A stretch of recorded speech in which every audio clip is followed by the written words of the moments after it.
Are you an atheist? Yeah. I am an atheist, yeah. I am, yes. I am. So you're not an atheist? No. I'm not. So you're leaning that way because of evolution? Yeah. I don't believe in there's a guy in the sky that lives in the sky. You believe in evolution? Of course I do, yes. Live science says of Darwinian evolution, it can turn dinosaurs into birds, apes into humans, and amphibious mammals into whales. What Darwin showed in his work on evolution and natural selection is that we don't need to invoke any supernatural force or power to account for the development of life through time on Earth. Do you think it's a belief? I think it's just fact. I think more like facts. There is too much evidence to ignore. Do you think it's a belief? No, it's science. It's the way it happened. It's logical. You know, all the scientists pretty much agree with it. It's more of a fact. When did you start to believe? When I started to think for myself. When did you start believing? When I took my first biology class. It all started to make a lot of sense. The teacher made it very, very easy to understand. I generally trust the scientific community. Makes more sense than any religion or anything. The fossils they found of all the cavemen, the Homo sapiens, dinosaurs, it shows clear evidence. I believe in science. What's your major here at this university? Biology. Your biology major? Yeah. You believe in evolution? Yes. What's your major? Geology. Chemistry? Biochemistry. Environmental science and policy. I'm a physicist. Biochemistry. Okay, do you believe in evolution? Yes, I do. Do you believe in evolution? Yes, I do. Of course. Yes, I do. I do believe in evolution. You believe in evolution? Yes. Are you a strong believer? Yes. Are you a strong believer? Yep. Yes. Yes. Absolutely. A scientific method is based on the collection of data through observation and experimentation. Science Daily. Could you give me some observable evidence that evolution is true? Something I don't have to receive by faith.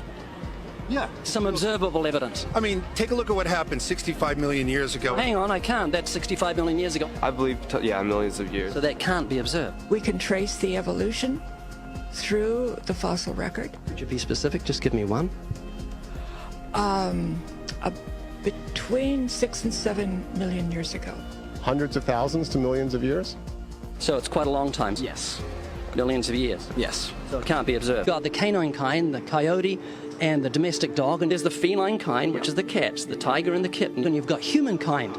So Darwin said there'd be a change of kinds over many years. So could you give me one example of observable evidence of a change of kinds? So, for instance, the fossil record shows the common ancestors of all carnivores, that cats and dogs were once linked, once united by a common ancestor. How long ago?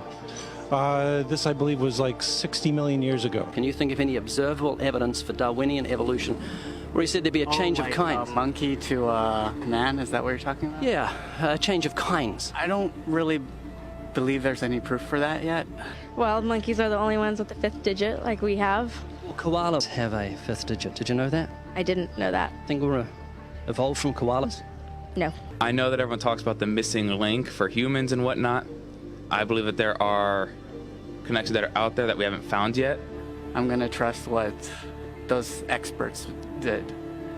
Those experts came up with. I have a strong trust in evolutionary ideas based on the evidence presented. Can you think of any observable evidence for Darwinian evolution, a change of kinds? I haven't seen it myself, but I believe what the textbooks tell me about it, so... You've got faith in the experts? I have faith in the experts, yeah. I guess similar to how religious people have faith that God actually exists, I have faith in the experts knowing what they're talking about. The scientific method must be observable and repeatable.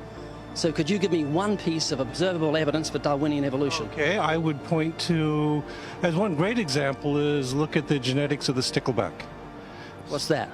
So stickleback fish are a very interesting collection of species that were recently isolated after the end of the Ice Age. What did they become? They're various species of sticklebacks. They stayed as fish? Well, of course. Can you think of any observable evidence where there was a change of kinds? Fish. Human beings are still fish. Human beings are fish? Why, yes, of course they are. How long did that take? A couple billions of years, millions. A couple of millions? How is that observable? It's not. We came out of the ground as a mammal, and one mammal created... Come out of the ground? Didn't we come out of the sea? Huh? Well, initially in the beginning, we came out of the ground and the sea. After the great destruction of the... So do we have lungs or gills when we came out of the sea? You want to know something? Those that were in the sea, I guess, had gills, and those that were on land had lungs. But if we came out of the sea, we had gills in the sea. You want to know something? Who knows that we came out of the sea or we evolved from mammals? So you don't know? Huh? Of course I don't know. I'm accepting that they did their science correctly. Could you give me an example of Darwinian evolution, not adaptation or speciation, but a change of kinds? These are changes of kinds. They're still fish. They're distinctly different fish. We have thousands of examples. Can you give me one? I can give you thousands. Just one. For instance, I would say look at Lenski's experiments with bacteria then. So what do the bacteria become? The bacteria are still bacteria, of course. That's not Darwinian evolution. That's not a change of kinds, is it? It is a change. It is a change in the genetic makeup of the bacteria, which is still bacteria. So what do the bacteria become? A new kind of bacterium. So it's still bacteria. There's no change of kinds. To summarize, the observable evidence that you give me for Darwinian evolution is bacteria becoming bacteria. No, it is bacteria acquiring new metabolic capabilities. You said before that there is lots of evidence for evolution. I just want one observable evidence for Darwinian evolution, just one. But I gave you some. You don't want... Not some, I want one. Wait, you don't want that. I want one. Yes, I do. I'm pleading with people. You asked me to tell you when I've watched one species evolve into another. Isn't that right? No, one kind into another. There's 14 different definitions of species. So I want a change of kind. It has nothing to do with faith. Faith is something that I have to, unseen, I have to believe in. That's it, unseen. Look, do you believe evolution? Of course I do. Are you a believer in evolution? Yes, I am. When did you start to believe evolution? I started to believe evolution when I started to think out for myself. Is evolution a belief? Well, you know something? Evolution is a thought process. Is coming to terms and checking out all the alternatives, like taking a look at the religion, man-made religions. Let me ask you again: is evolution a belief? No, evolution is, well, yeah. In a word, yeah, I could say it could be a belief. Give me one instance. Yes, we have an example from a group of birds called Darwin's finches. You take a look at the difference between the finches on the islands that all started out. I mean, that's very, very observable. But that's not Darwinian evolution. There's been no change of kinds. What did the finches become? They become genetically new and anatomically new, recognizably different species. So they're still finches? Well, of course they're still finches, yes. So they're not a change of, there's no change of kind. Little birds that he had observed that... What did they become? Their beak shapes. They're still birds.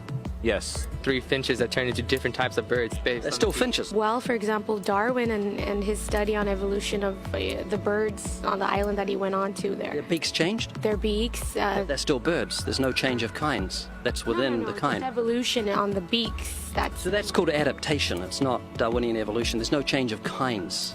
There's no different animal involved. I want something that shows me Darwin's belief in a change of kinds is scientific. Darwin spoke of a change of kind. Can you think of any observable evidence for Darwinian evolution where there's a change of kind? Change of kind.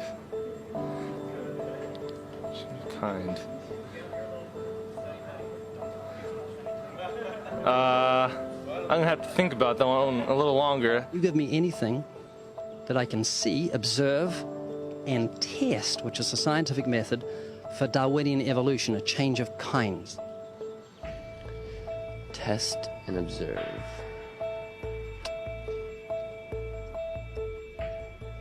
Could you give me observable evidence, which is a scientific method for Darwinian evolution, a change of kinds?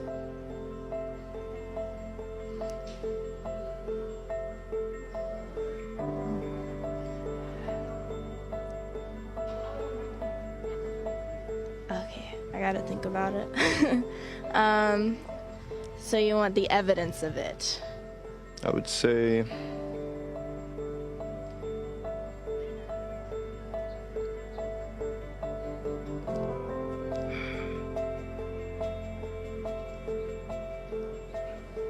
I cannot, I think.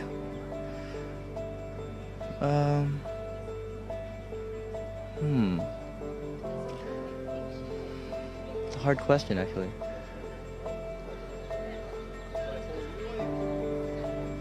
Mitochondrial DNA.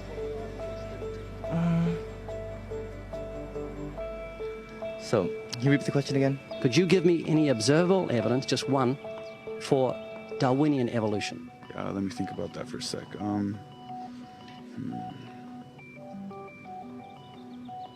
Observable evidence, something where we don't have to exercise faith.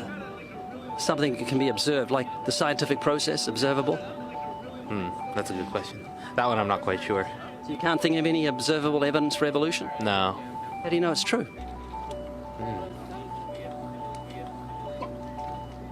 I'm not sure. So Darwinian evolution is not observable, it's not scientific. I guess so. So it's unscientific, you can't prove it. It's scientific, actually. You could prove it. It could be proven, just... Do it for me. That's hard. That's just too broad of a... It's unobservable, that's why you need millions of years. Yes, exactly. You're trusting the biology majors and the biology professors know what they're talking about, and they can't even give me evidence of a change of kinds.